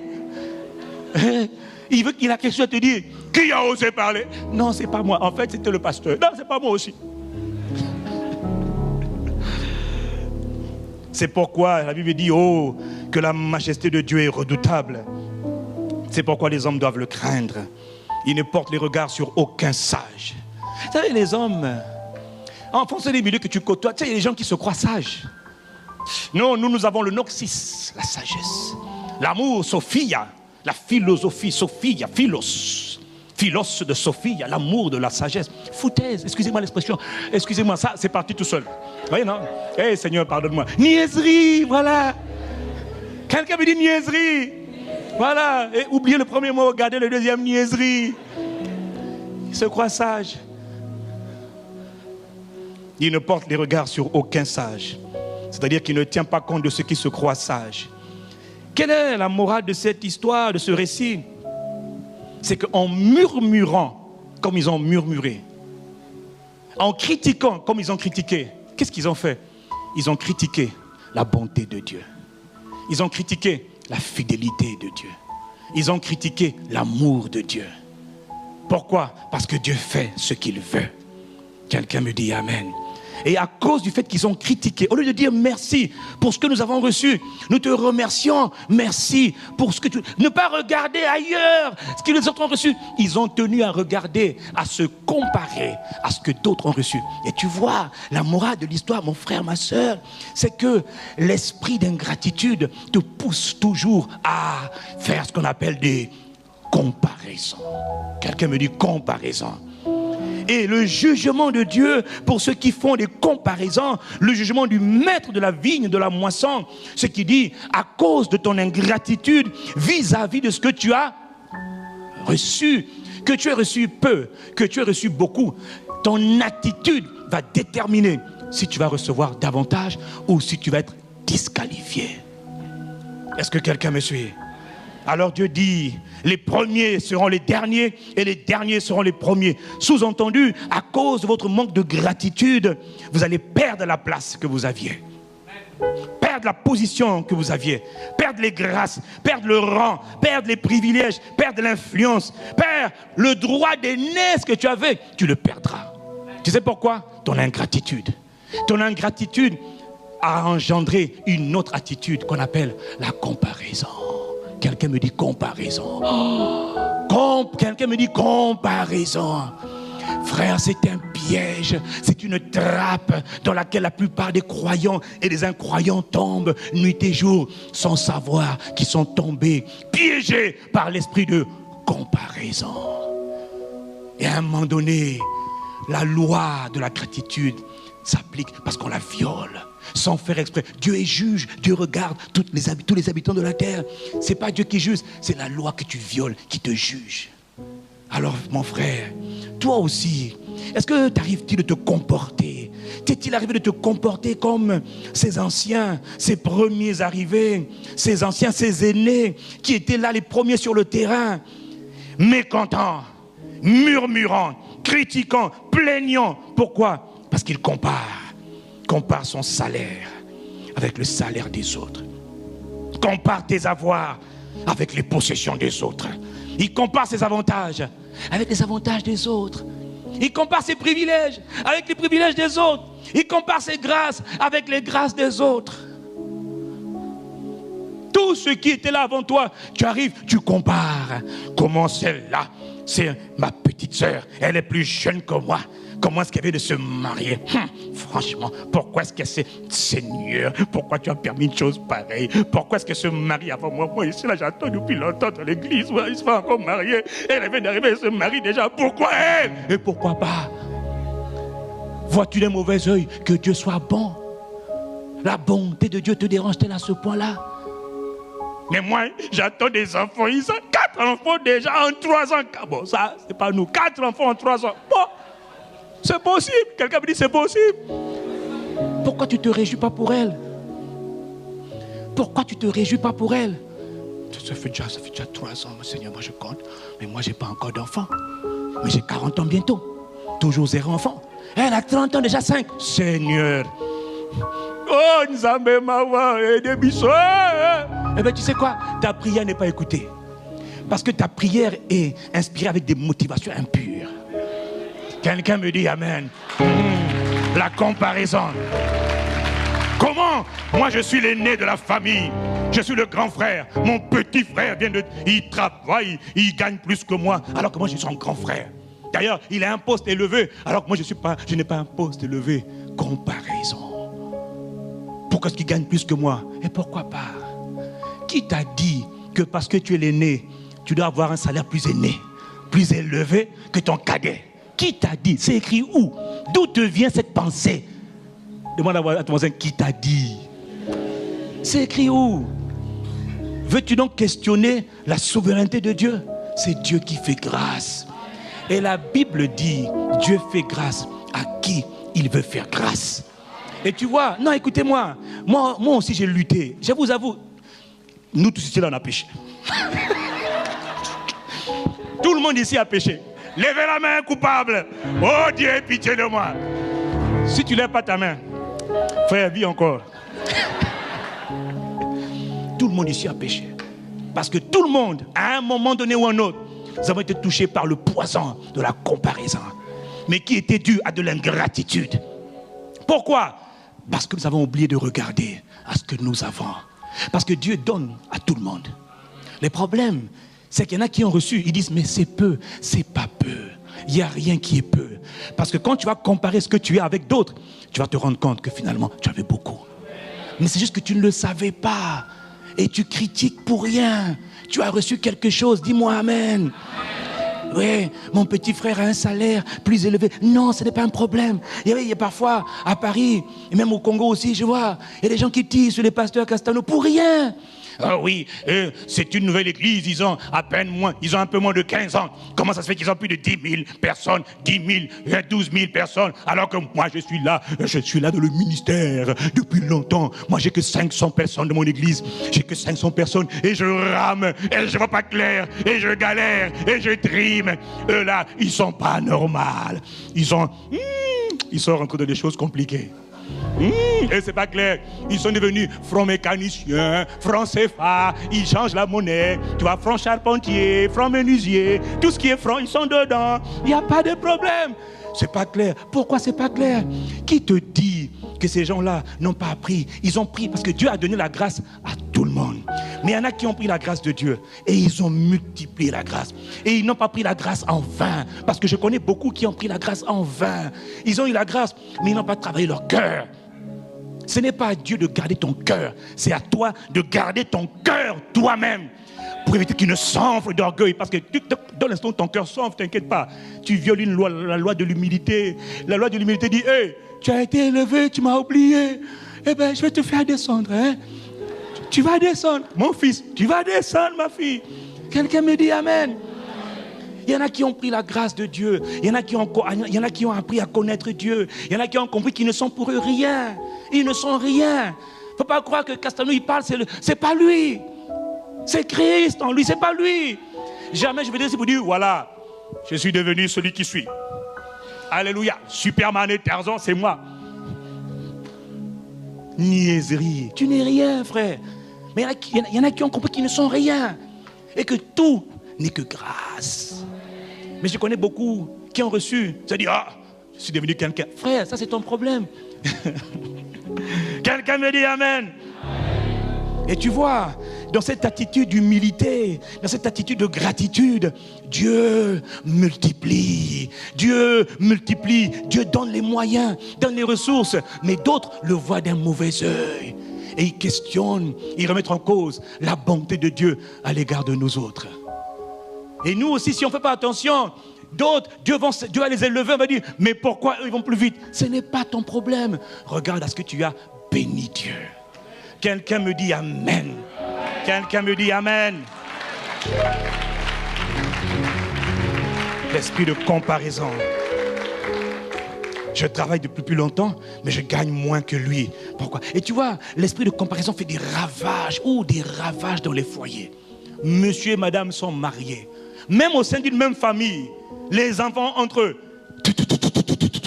L'aîné, la cadette, la grande sœur, le cousin, la cousine. Esprit de comparaison. Ça fait la guerre en permanence. Ils ont tous oublié de regarder à ce qu'ils ont reçu. Mais ils regardent chez l'autre. Il a eu une hammer. Alors moi j'aurais une double hammer. Il a eu une infinity. Moi j'aurais 3 infinities. Niaiserie, bêtise, stupidité. Qui t'a dit que la vie d'un homme consiste en ses biens? Qui t'a dit qui même t'a dit que le bonheur dans la vie dépend des possessions que tu as? Parce que tu vois, moi je connais des gens qui ont beaucoup d'argent, mais qui n'ont pas la paix, qui n'ont pas la joie. Quelqu'un me dit Amen. Je connais beaucoup de gens qui ont de l'argent. Il a 10 femmes. Bon, il y a 20 ans, avant de donner ma vie au Seigneur, je tiens à le repréciser ce matin, n'est-ce pas, alléluia. Il y en avait 4. J'avais 4 copines ou petites amies. 4, excusez-moi mesdames, nana. J'avais 4. Frère, j'étais en enfer, je ne savais pas. Je croyais que j'avais la vie, tu vois, non? Quand on dit, ouais, là, Joe, là. En plus, j'étais ingénieur, hein, polytechnique, donc j'étais là, ouais. Yo, man. Yo, peace, man. Alors, on me regardait là. On dit, waouh, je venais avec ma Ford Escort. Je sors là, je mets la voiture. Il y a ton voisin qui a fait ça. Repends-toi, frère. Faut te repentir, c'est pas normal. Et on croyait qu'on avait la vie. Hein? Je pensais que c'était la vie, frère. C'était le yo-yo, man, tu vois.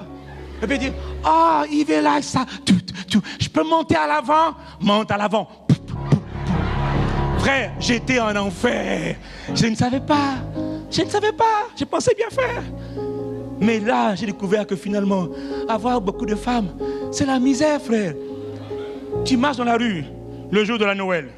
Tu dois te multiplier en plusieurs personnes. Oh, tu n'as pas été cloné. Parce que l'autre, la première veut que tu sois avec elle. Deuxième aussi, tu dois avec elle. Mais tu n'as pas dit la vérité. Donc, tu vois, où tu es? Je suis chez ma grand-mère, là, vraiment, tu vois. Et tu te balades avec la deuxième dans la rue. Et quand la troisième te voit, il y a ton voisin là qui sait de quoi je parle. Ah, quelqu'un me dit, aïe! Non, mais bon, entre-temps, Jésus est passé par là, il a changé tout, alléluia. Quelqu'un me dit, amen. Mais, j'en parle encore pour ton voisin ici, qui a encore dans les mêmes genres de challenge. Frère, tu es en enfer, faut sortir, papa, faut sortir. Va te prendre ton argent. Mais moi, il me faut mon salon de coiffure. Déjà, tu n'as pas beaucoup, hein. Ah, salon de coiffure, toi, tu as le numéro combien? 10, tiens. Et puis après, il ne te reste plus rien. Frère, c'est l'enfer. Quelqu'un me dit amen. Comme disait un ami camerounais, Yves, on a fait tout ça là, on a vu que ça ne payait pas. On a laissé seulement. Maintenant, j'ai ma Miss Merveille, Miss Éternité, ma femme, je suis heureux. 20 ans de bonheur, de lune de miel. Ne sois pas jaloux pour moi. Oh. Sois reconnaissant. Et ton tour va venir. Quelqu'un me dit amen. Bénis Dieu pour ce que les autres ont. Et il te sera donné ce qui est à toi. Ne compare pas. Et les gens se déchirent, monsieur et madame. Ça, c'est surtout en Afrique. En Afrique, c'est terrible.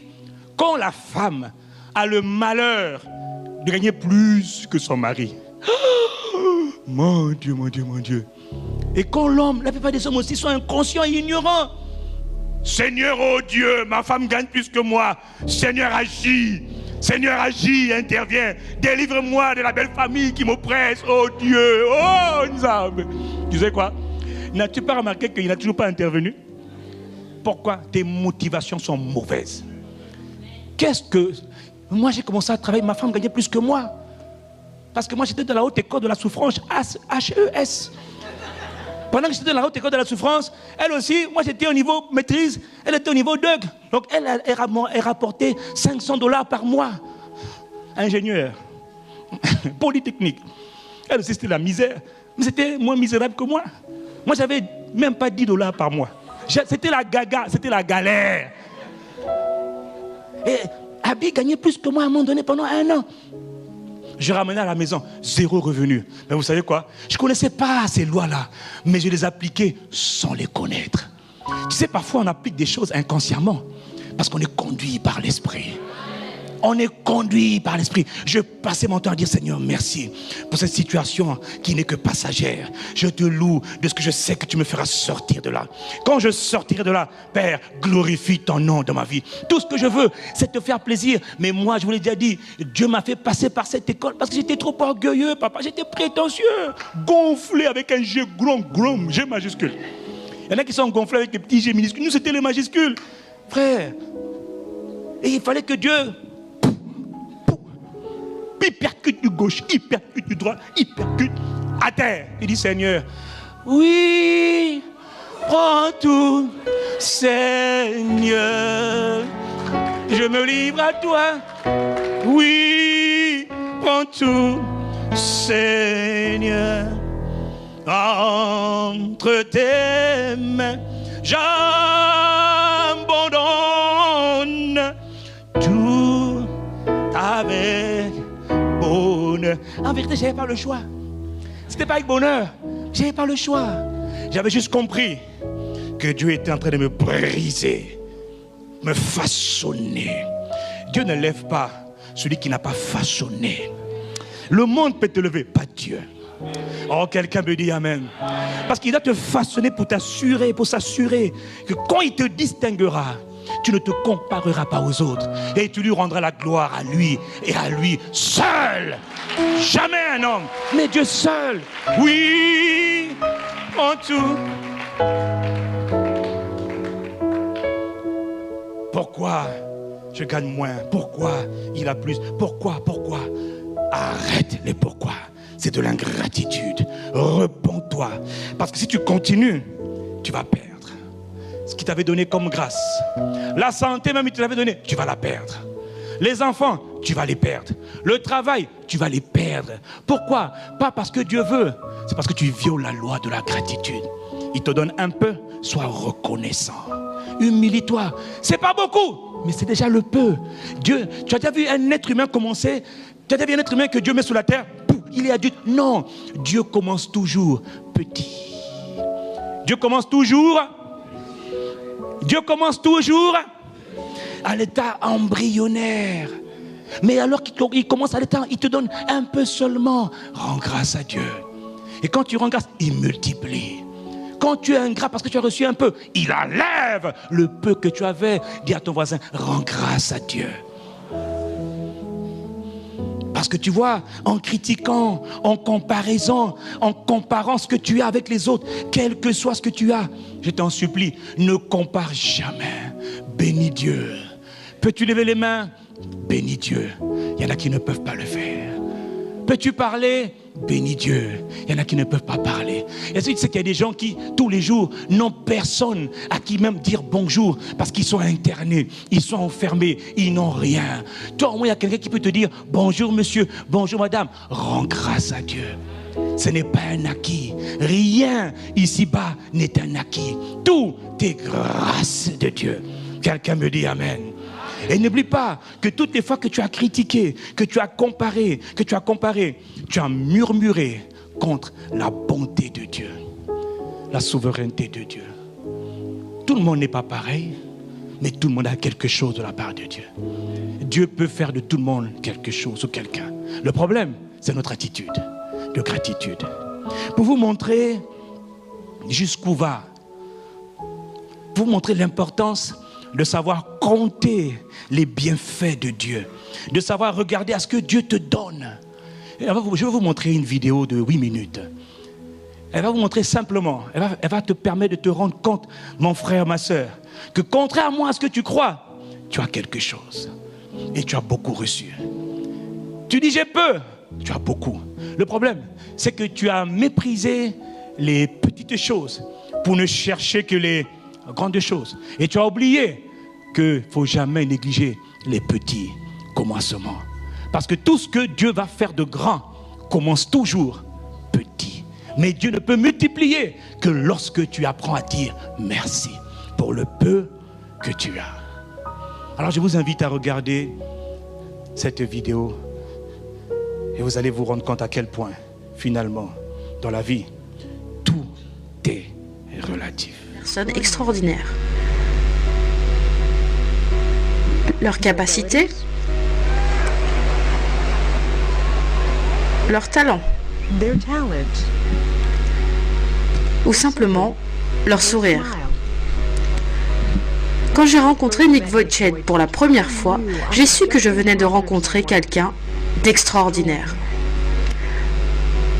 Dès l'instant où il a commencé à partager avec moi sa merveilleuse histoire, j'ai pu voir comment Dieu utilisait un homme sans bras ni jambes pour être ses mains et ses pieds. Mon père disait qu'il était à côté de ma mère lorsque j'étais en train de naître et il a vu mon épaule sortir. Il a pâli. Il espérait que ma mère n'avait pas vu parce qu'il a remarqué que je n'avais pas de bras droit. Il a dû quitter la pièce. Il ne pouvait croire ce qu'il avait vu. Le docteur est arrivé et mon père lui a dit « Mon fils, il n'a pas de bras droit. » Et le docteur a répondu « Non, il n'a pas de bras du tout, ni de jambes. » Mon père n'en croyait pas ses oreilles. À l'église, tous étaient dans le deuil disant « Pourquoi Dieu a permis que quelqu'un naisse ainsi ?» Au début, ma mère ne voulait même pas me porter, ni m'allaiter. Elle s'est sentie très mal à l'aise les premiers mois et il a fallu à mes parents beaucoup de temps pour faire de nouveau confiance à Dieu, pour savoir qu'il n'avait pas commis une erreur, qu'il ne nous avait pas oubliés. Les parents de Nick ont remis leur peur et leur déception face aux incapacités de leur fils entre les mains du Seigneur. Ils ont décidé de faire confiance à Dieu et de croire qu'il avait un avenir et une espérance, que Dieu avait un plan pour lui. Mais alors que les années ont passé, Nick a fait face à de nombreux défis. Il avait du mal à faire confiance à un Dieu qui, selon lui avait donné moins qu'aux autres. J'ai défié Dieu en disant « Dieu, je sais que je suis pécheur et que je n'aurai probablement jamais la paix si je ne t'invite pas dans mon cœur. Mais je ne t'y inviterai pas tant que tu n'auras pas répondu à ma question. Pourquoi as-tu pris mes bras et mes jambes? Pourquoi ne m'as-tu pas donné tout ce que les autres ont? Et j'ai dit « Dieu, tant que tu ne m'auras pas répondu, je ne te servirai pas. » Alors j'ai voulu tout arrêter. Si Dieu n'abrégeait pas mes souffrances, alors j'allais le faire moi-même. C'est ainsi qu'à l'âge de 8 ans, j'ai tenté de me noyer dans mon bain. J'ai dit à mes parents, je veux juste me relaxer un peu, pouvez-vous me mettre dans le bain? Je me suis retourné à 2 reprises pour voir si j'allais aller jusqu'au bout. N'y suis pas arrivé. La pensée qui m'a empêché de le faire, c'était l'amour que j'avais pour mes parents. Je les aime tellement. Tout ce qu'ils ont fait, c'est de m'aimer. Et j'ai pensé aux conséquences qu'aurait eu ma mort. J'ai imaginé mes funérailles. Je voyais que tout ce que ça apporterait serait un sentiment de culpabilité sur mes parents qui n'auraient rien pu faire de plus. Ce serait la dernière fois que Nick penserait au suicide, mais ce ne serait pas la dernière fois qu'il devrait faire face aux difficultés qui l'ont poussé à avoir l'envie d'en finir avec ses souffrances. Un jour, la mère de Nick lui a fait lire un article sur un homme très sévèrement handicapé, et l'histoire de cet homme a eu un très grand impact sur la vie de Nick. J'avais le choix, être en colère contre Dieu pour toutes les choses que je n'avais pas, ou bien être reconnaissant pour celles que j'avais. Ma mère m'a dit, Nick, Dieu va t'utiliser, je ne sais pas où ni comment, mais il va le faire. Et ces graines ont commencé à germer dans mon cœur. C'est là que j'ai compris que ça ne servait à rien d'être complet de l'extérieur quand on était brisé de l'intérieur. Et j'ai découvert que Dieu pouvait guérir sans changer les circonstances. J'ai donné ma vie à Jésus en lisant Jean 9 quand j'avais 15 ans. C'est l'histoire d'un homme qui arrive dans un village, il était aveugle de naissance. Jésus l'a vu et les gens disaient « Pourquoi cet homme est-il né ainsi ?» Jésus a répondu « C'est afin que les œuvres de Dieu soient manifestées en lui. » Et dans 2 Timothée 3,16, il est écrit que toute écriture est inspirée de Dieu. Et je crois que c'est Dieu qui m'a insufflé la vie et la foi. Cette foi est venue sur moi, cette paix est venue sur moi, et j'ai senti que Dieu avait répondu à ma question. Quelle était la question et quelle était la réponse? La question était pourquoi? Pourquoi m'as-tu créé ainsi? Et la réponse a été, me fais-tu confiance? Voilà la question. Et quand on répond oui à cette question, rien d'autre n'est important. Mais pour vous en particulier, qu'est-ce qui vous a fait dire « Seigneur, je vais faire confiance à ta parole car elle a la vérité. Je vais te faire confiance même si je ne sais pas ce que tu me réserves pour demain. » Parce que je n'ai rien trouvé d'autre. Rien d'autre ne pouvait me donner la paix. Je savais que des jambes et des bras seuls ne pouvaient me donner la paix. Je savais que je connaissais la vérité. Qui j'étais, pourquoi j'étais là, où je vais, où je ne vais pas. Et je n'ai pas trouvé cette vérité ailleurs qu'en Jésus-Christ. Et c'est en Jésus-Christ que Nick a puisé la force pour faire ce que beaucoup pensaient impossible. C'est dur d'être fort quand des gens vous disent constamment « Tu n'es pas assez bien, va-t'en, on ne veut rien avoir à faire avec toi. Nick, tu n'es personne, Nick, tu ne peux pas faire ceci ou cela, Nick. » Dans la vie, si tu ne sais pas la vérité, tu ne peux pas être libre. Parce que tu crois que les mensonges sont la vérité.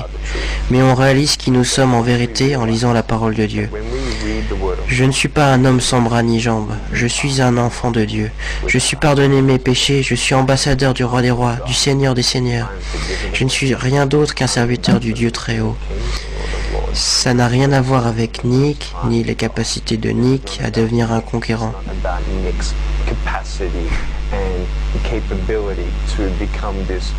Je ne suis rien. Mais Dieu, en revanche, vit en moi, et maintenant je vis dans sa force. Tout ce que Jésus conquit, je le conquis aussi. Je crois que si Dieu ne vous donne pas un miracle, vous êtes le miracle pour le salut d'autres personnes.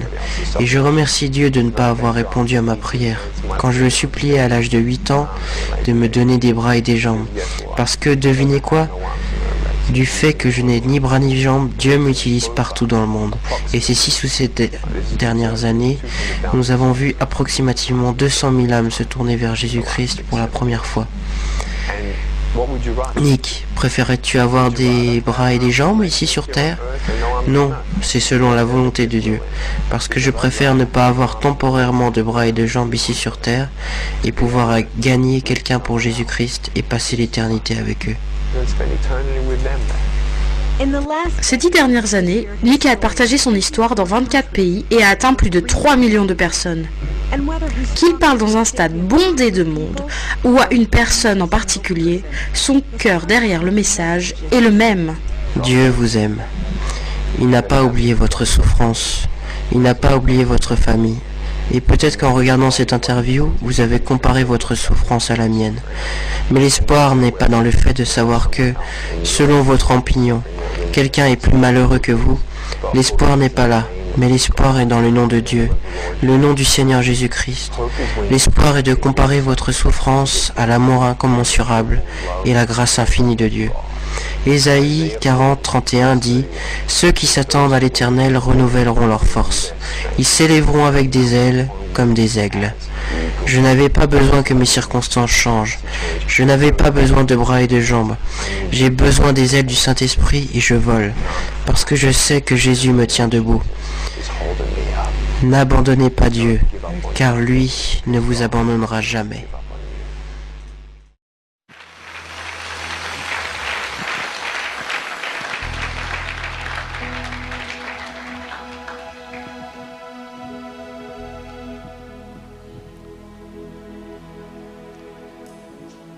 Alléluia.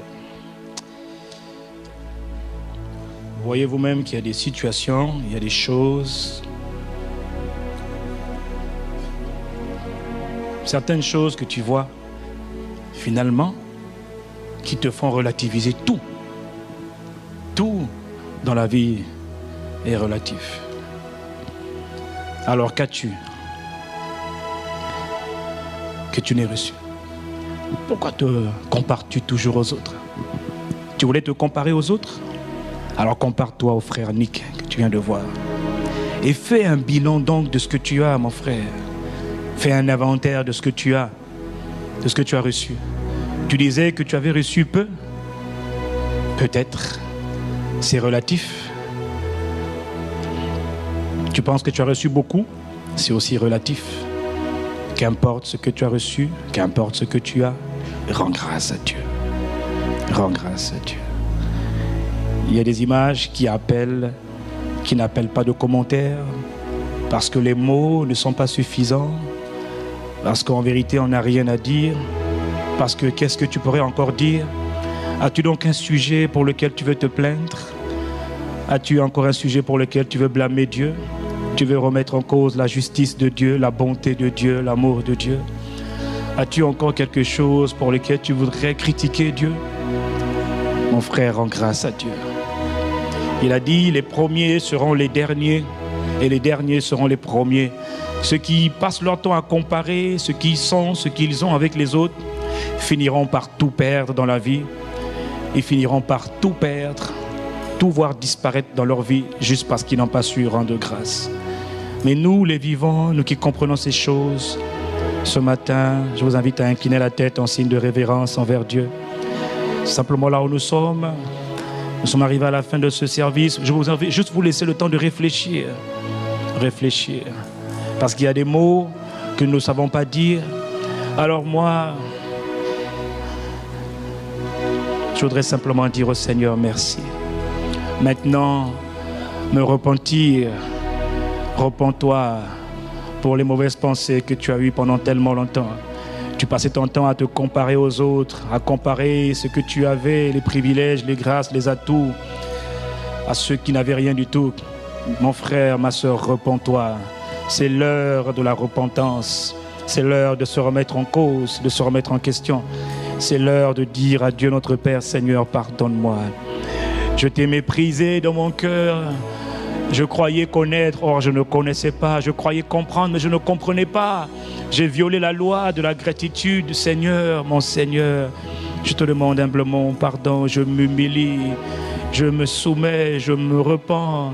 Voilà que je ne sais pas que dire. Seigneur, les mots me manquent, mais je veux simplement te dire merci. Je veux chanter ma gratitude.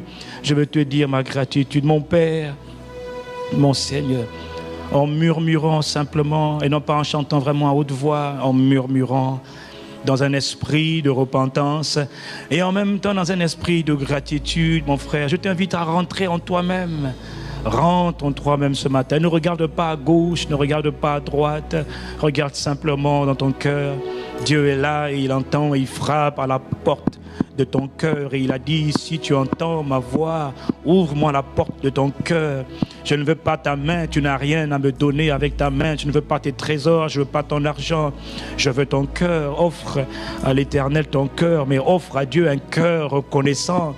Ne regarde pas à tout ce qui ne va pas, regarde à tout ce qui va aujourd'hui et prends juste quelques temps pour dire merci. Voici, je me tiens à la porte de ton cœur et je frappe si quelqu'un entend ma voix, qu'il m'adresse de la reconnaissance, qu'il m'adresse de la gratitude. Offre à l'Éternel ton Père, ton Dieu, ton soutien, ton secours. Offre à l'Éternel des prières de gratitude, un chant d'action de grâce, un chant de reconnaissance, même si tu ne trouves pas les mots comme moi.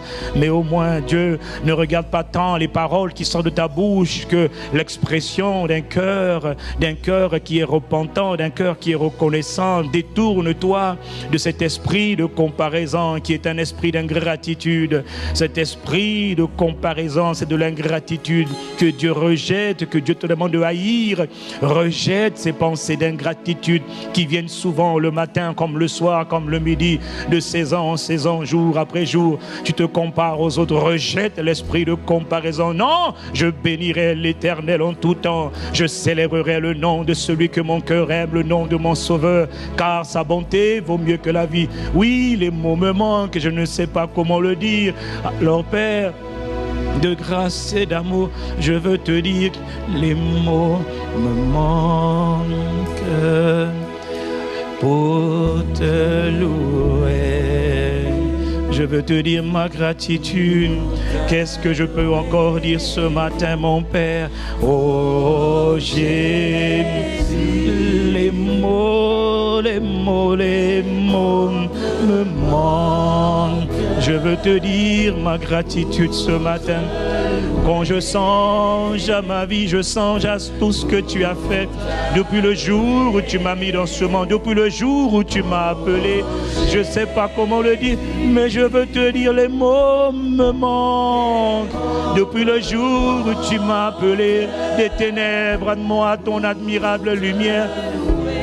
Depuis ce jour où tu m'as appelé, ah, mon Seigneur et mon Dieu, oh, je veux te dire, les mots me manquent, mon cœur.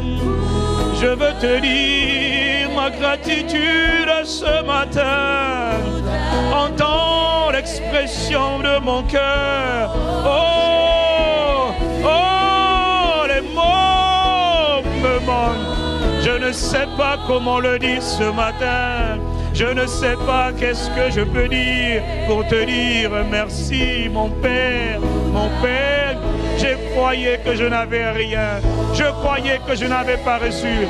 Mais je reconnais que les mots me manquent. Ah, mon Père, reçois l'expression de ma gratitude, de ma louange. Ah, pour t'adorer. Les mots,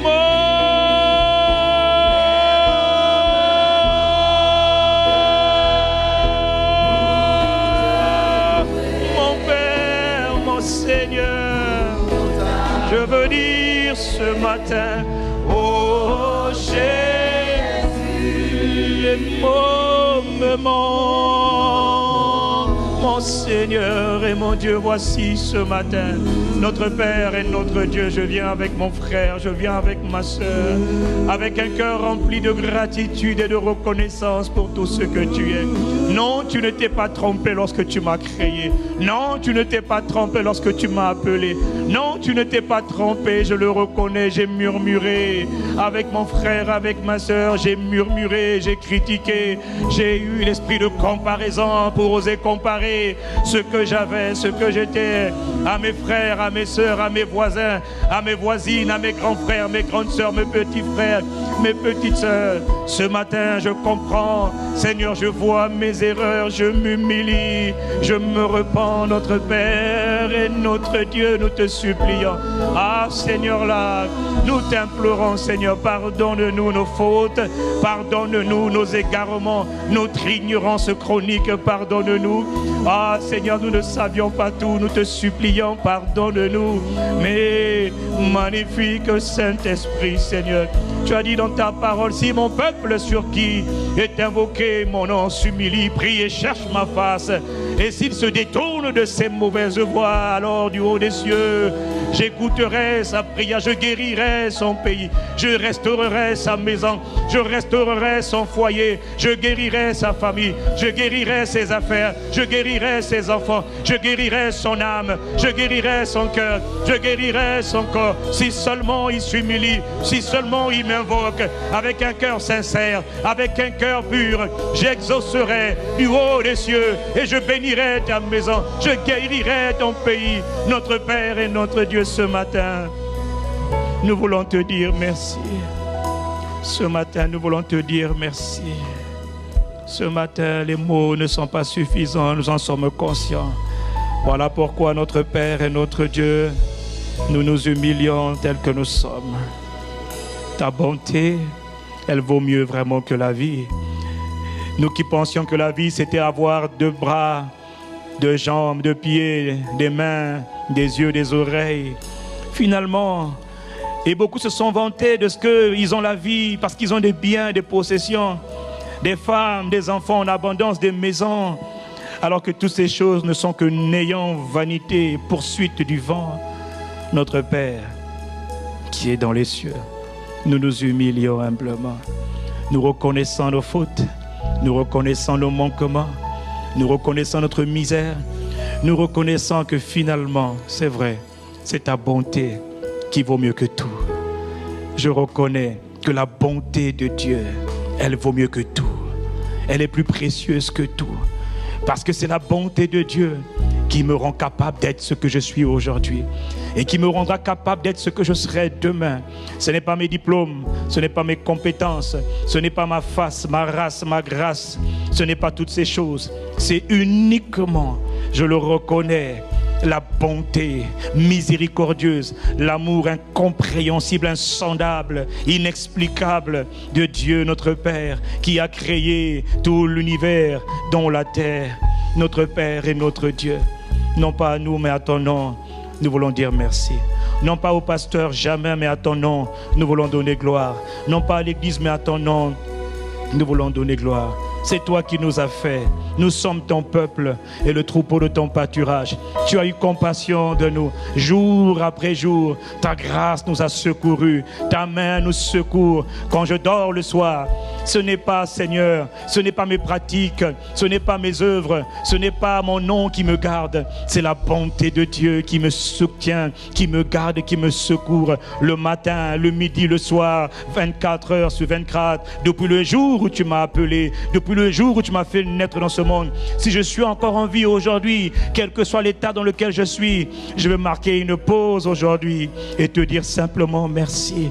Te dire merci pour tout ce que je suis, pour tout ce que tu fais en moi. Merci parce que pour me sauver, tu envoyais sur la croix Jésus de Nazareth, le Christ, pour régler tous les problèmes de l'humanité. Une fois pour toutes, les malédictions, la mort et ses ravages, les maladies, la pauvreté, l'adversité, l'échec, toutes les malédictions qui gangrénaient l'humanité, la race humaine, pour les résoudre une fois pour toutes, tu envoyas sur la croix Jésus de Nazareth, le Christ, qui auprès de toi, Père, dès le commencement.